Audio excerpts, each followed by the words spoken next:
starts to slow down. They just gave up an exit. He could have easily pulled off here, but is choosing not to. But I suspect that if he pulls over here and is even close to stopping, officers will move in at a rapid pace here to try to prevent him from getting back on the road and getting back into a chase scene here. Well, and certainly, Gary, the hope is that this person will decide to pull over and stop and end this peacefully. And kind of went almost down the exit ramp. He's heading down that ramp, but looks like he's about to change his mind and pull back on the highway, much to the frustration, I'm sure, of these police officers that he's not pulling over.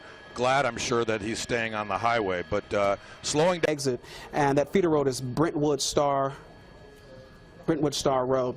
All right, and take a look at this this wide picture as Gary shows us the traffic situation. Take a look at that. You can see all of that traffic stopped along the eastbound lanes of I-30 near Oakland Boulevard, where police are trying to stop this white Nissan Sentra.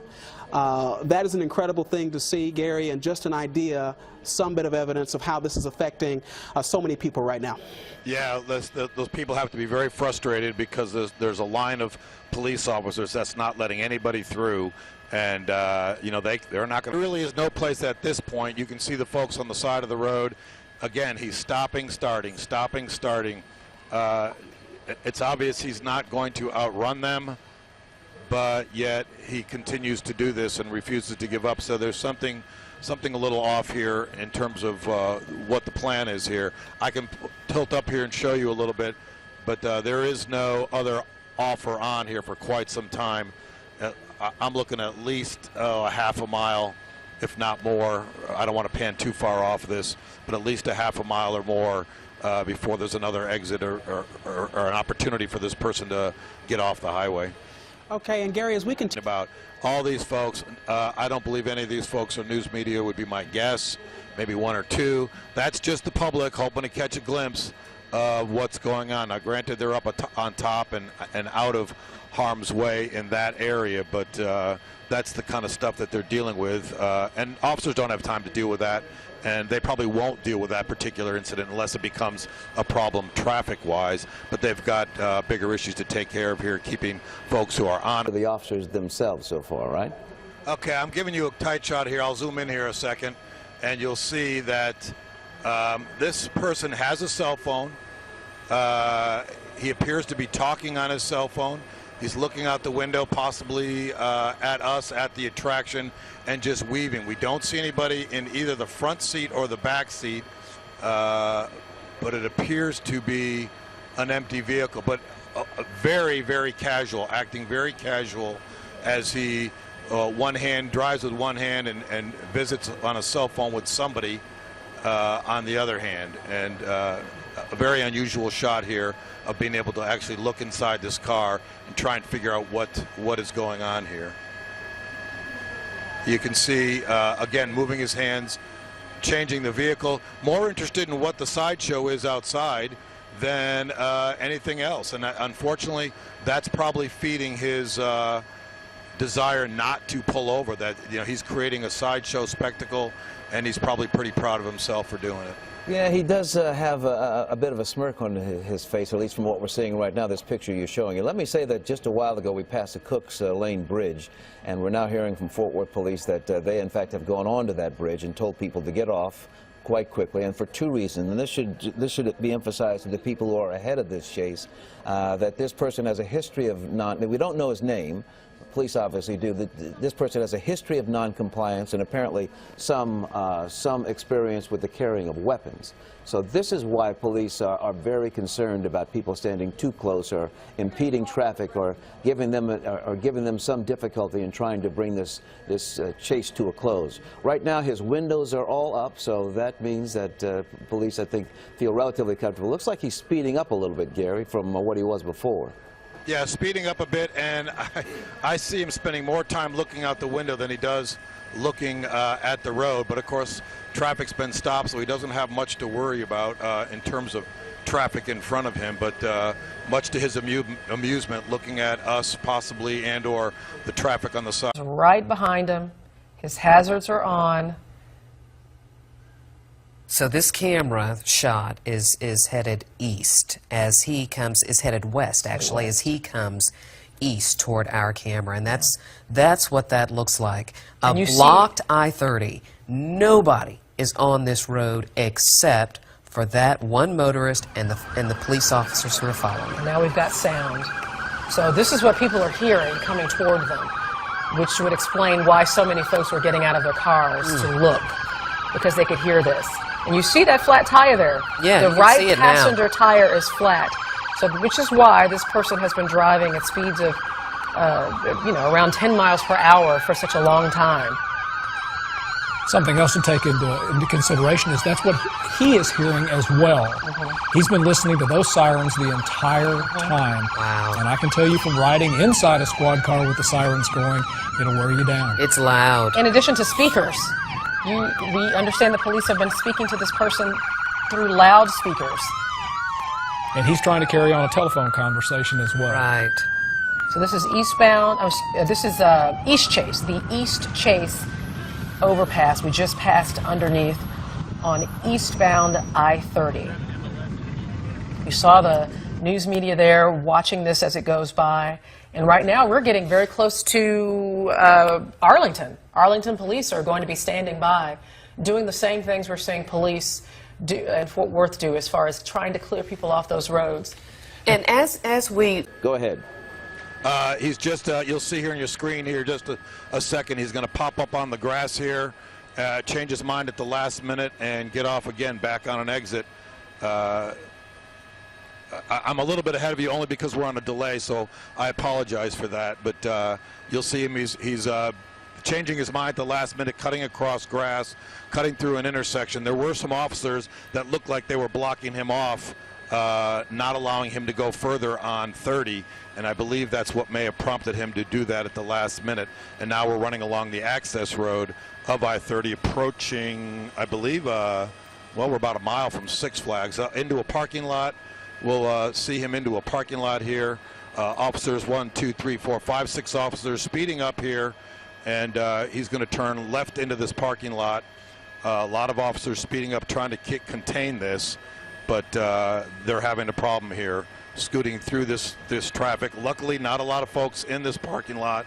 He's going to turn here and then come back out, and it appears he's going to get back on a north-south road, but not sure what that is. Yeah, Gary, let me, you're on, obviously you're seeing this live. We're on a bit of a delay. Let us see if we can talk this through here. Now headed southbound, of course. Make a left turn here. 6. Relatively close right now, turning all the way around, so he's going back 6. To the north right now. White four-door car has been leading police on this chase.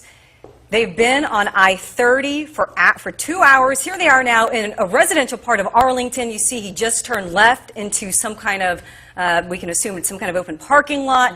And okay, this is the old TxDOT depot off of I-30. And you see him just pick up speed there and rush through. And again, this is still on a flat tire. That's what we see him doing, right there on a flat tire. And he's driving over the median here and back onto Collins and around the traffic. Some very dangerous maneuvers here as we continue to watch this driver flee police. So he is right at I-30 in Collins. Up until now, this chase hasn't been that dramatic. He's been leading police going maybe 5 miles per hour on the highway, but then a short time ago he gets off the highway. He's now in Arlington, and now he's driving erratically through city streets. We've seen him go through neighborhoods. He's going in and out in between cars. He's whizzed by children walking on the sidewalk. He has no regard for any traffic, and there you see him driving on the. This is just so you know where we are. This is the road to Six Flags that he's about to get on right now. So this is North Arlington. Westbound toward Cooper. On the right-hand side should be some kind of a golf course. Well, now he's moved off of the main road, so this should be interesting to see. Gary, you can see where he's headed. I don't know what is through there. Looks like he's trying to get... This is an empty parking lot, a construction strip zone. Officers are moving in really soon. They really wanted to catch him inside there, but now he's making his way back to the road, and he actually will probably get out of this parking area and back onto the road again, which is really disappointing because it's traffic is picking up, the speed is picking up, and he's southbound now on that would be southbound on Collins. Gary, if I'm correct, what you'll see up ahead of him on the left-hand side, a few blocks down, should be the stadium. And on the right-hand side, of course, all kinds of traffic. But again, this is the busiest area in terms of retail for Arlington, I think, in North Arlington, right, Gary? Yeah, it's very crowded here. Okay, you'll see them cutting up across a sidewalk over a restaurant. I'm speaking just a little bit ahead here, but it is a very busy section of town. A lot of traffic, not a lot of pedestrian traffic, thankfully. But you'll see him cutting across here. Look at that, cutting across onto the streets. Again, trying to shorten his route and trying to lose these guys. But back out now is going the wrong way down a street. This is just increased dramatically in danger. One way down what appears to be, this is the ramp to get off on one of these streets here. It's one way, and he's going the wrong way. And here comes a... Go ahead, Gary. I think this is very dangerous. He's on the ramp to go the wrong way to the service road, getting off of 20. He may realize that, but he's going to have to turn around now. Well, there he goes. So he's getting on now, Gary. He's going to be going eastbound on 30. Is that correct? Yes, eastbound on 30. He almost got hit by that red car, but now he's back on I-30 eastbound, picking up the speed yet again, and trying to get back on the highway, and he probably will be successful to that here just in a couple of minutes. Yeah, he has found his way now back onto the freeway. In just a second, he'll be going past there. What you'll see and coming up in just a couple of minutes, Six Flags will be on your right-hand side, 360. And then, of course, headed after that, of course, into 161, and then, of course, into Grand Prairie. But looks like he has managed to find his way back onto the freeway. Police officers, of course, trying to catch up with him right now. Yeah, he's actually lost quite a few of them. He's still got one or two behind him, but he lost a whole bunch of them. And but they're still got him in view, and obviously the helicopter does. And they're right next to him on the road. They're just waiting for that road to merge and allow them to get right back on. But now they have the chore of breaking up this traffic again and keeping people away from this event. And it's almost like they have to start all over again. And that, again, more strain on Fort Worth's resources. This is a very difficult situation for them. Yeah, he's about to pass two major roads. 360 will be coming up in just a second. So 360 and I-30. He's on I-30 eastbound, headed toward Dallas. So that, where he is right there, that, I cannot remember the name of that road. But it's also a main exit. But Ballpark Way also coming up relatively quickly. But after that will be 360, and then shortly after that will be, I think, 161. If we're heading north on 161. But right now, again, on I-30, looks like he's headed to the east, headed toward the Grand Prairie right now. Police officers again behind him in this pursuit that's been going on now since about 1:45 that we have been following all of this. So the best part of the afternoon they've been following him. We initially heard that this was a simple traffic stop, but now we've learned, based upon sources that Lauren Zakalik has, that this individual may have some extensive involvement with the justice system in terms of having gone to prison for drugs. May also be a suspect in terms of being a drug dealer right now. And is trying to elude police because of the situation that he's experienced in the past. Tanya Iser joins us now. She's got some more information. Tanya, again, has extensive background with regard to dealing with law enforcement.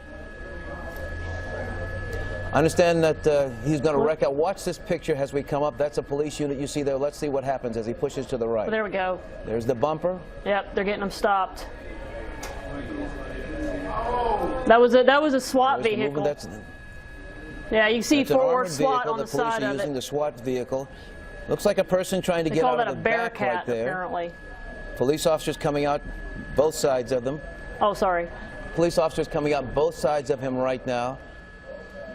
Some smoke coming from the white car of the suspect. Officers trying to come into the inside. Again, this chase has come to a close.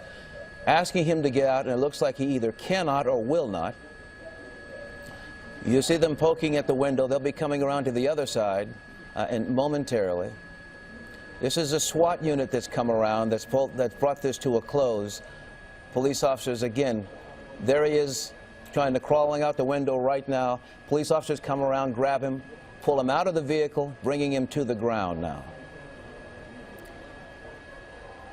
Officers look like they're securing the situation. They don't seem to be concerned about anyone else being inside. They brought the suspect out of the vehicle. It has wrecked. So it looks like the officers are okay. The suspect now in custody. Police officers securing the scene. Tanya Iser joins me. Tanya, did you get a chance to see all that? Having some difficult... Oh, I'm watching it right now. Obviously, they used one of their SWAT vehicles to bring this thing to an end. Talking to law enforcement folks, what they're saying, obviously this became a life safety issue to allow this to continue, and that's why they got the SWAT vehicle involved and ended this thing in the way they did. We'll have more on the 4 about this, obviously. Tanya, I cannot we'll be taking Tanya, a break now, and like obviously we'll have more on the 4 o'clock show. Into custody. Let's take a short break. News 8 at 4 starts in just a moment.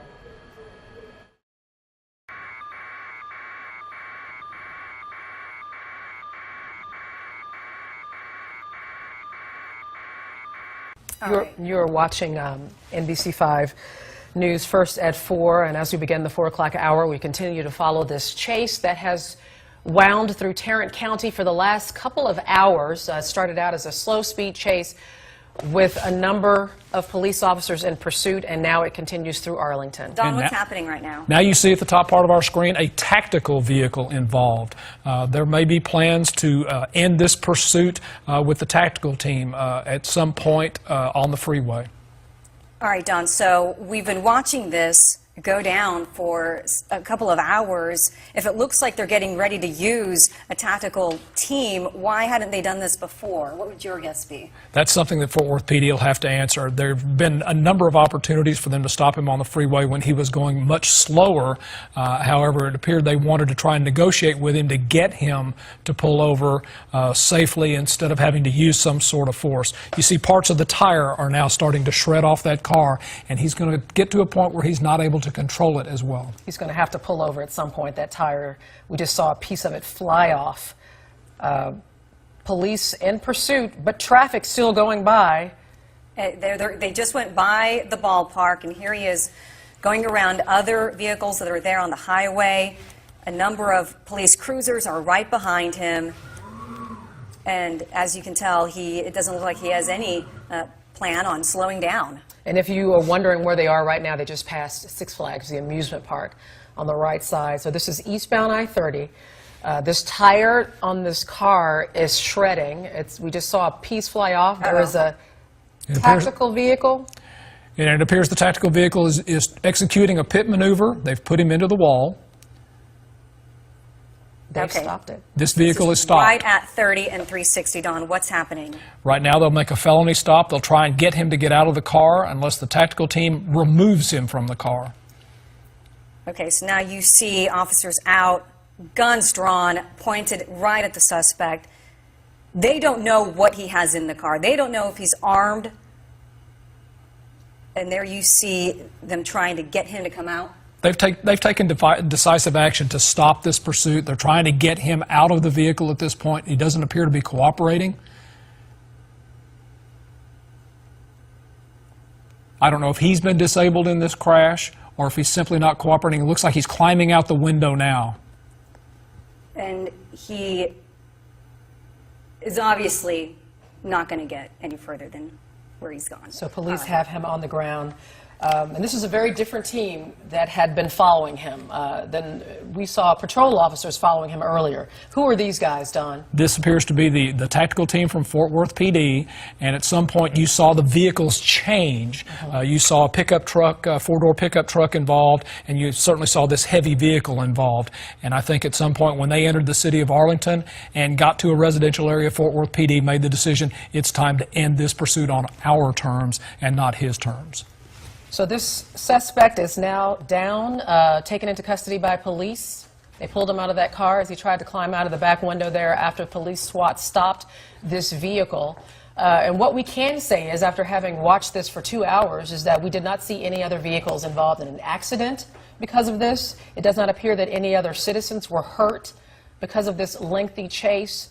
And again, police have now ended this chase right there in the middle lanes of I-30 eastbound, not far from Six Flags. And I-30 is where most of this chase happened. They received the suspect on his feet. Again, we do not know why he was running from police. We do not know whether this all started with a traffic stop or an attempted traffic stop. And so I think once he got into a residential neighborhood in Arlington, they decided it was time to go ahead and intervene and see if they couldn't bring a safe end to this pursuit. And there is our suspect. We've been watching for the last couple of hours in a chase that moved slowly down I-30 on both directions. And then just ended in Arlington near 360 and I-30, not far from Six Flags. And he is there on the side of the road with some injuries to his face, which could have occurred when police stopped the car or even when he attempted to climb out of the back window. But he does appear to have some blood on his face, and you do see medics attending to him there on the road. So this is happening right in the middle of I-30. This all started there in East Fort Worth at about 1:45. It went all the way to Ridgemar Mall, then went back to the east side, all at very slow rates of speed, between 5 to 10 miles per hour, and then it wound its way through Arlington. The suspect led police through the city streets of Arlington, around the ballpark, around Six Flags Over Texas, around neighborhoods as well, going in and out through traffic, going the wrong way on some roads. Then he eventually got back onto I-30, and that's when you saw what just happened. The pit maneuver, the SWAT team came in, got this guy to stop, and pulled him out of the car, and there he is assessing him. Yeah, and there they are assessing him. And they are treating him right now, treating his injuries. You see them putting a neck brace on them. And you know, we should point out we've been following this for a couple of hours, and this is our first good look at this suspect.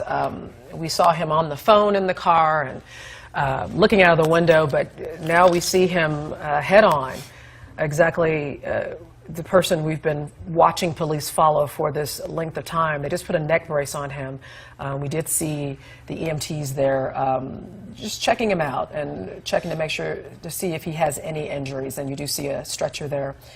We saw an ambulance following behind for quite a distance, and you see that they're about to put him on a backboard there and possibly take him off in an ambulance. Don, with all your years of experience with the Dallas County Sheriff's Department, do you think that this ended the way it should have?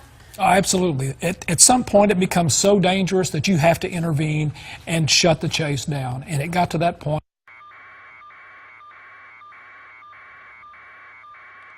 How much time do you think we can?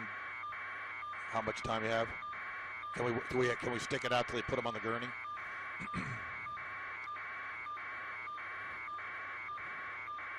Jack, when they put him in the ambulance, we're going to have to go.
Okay.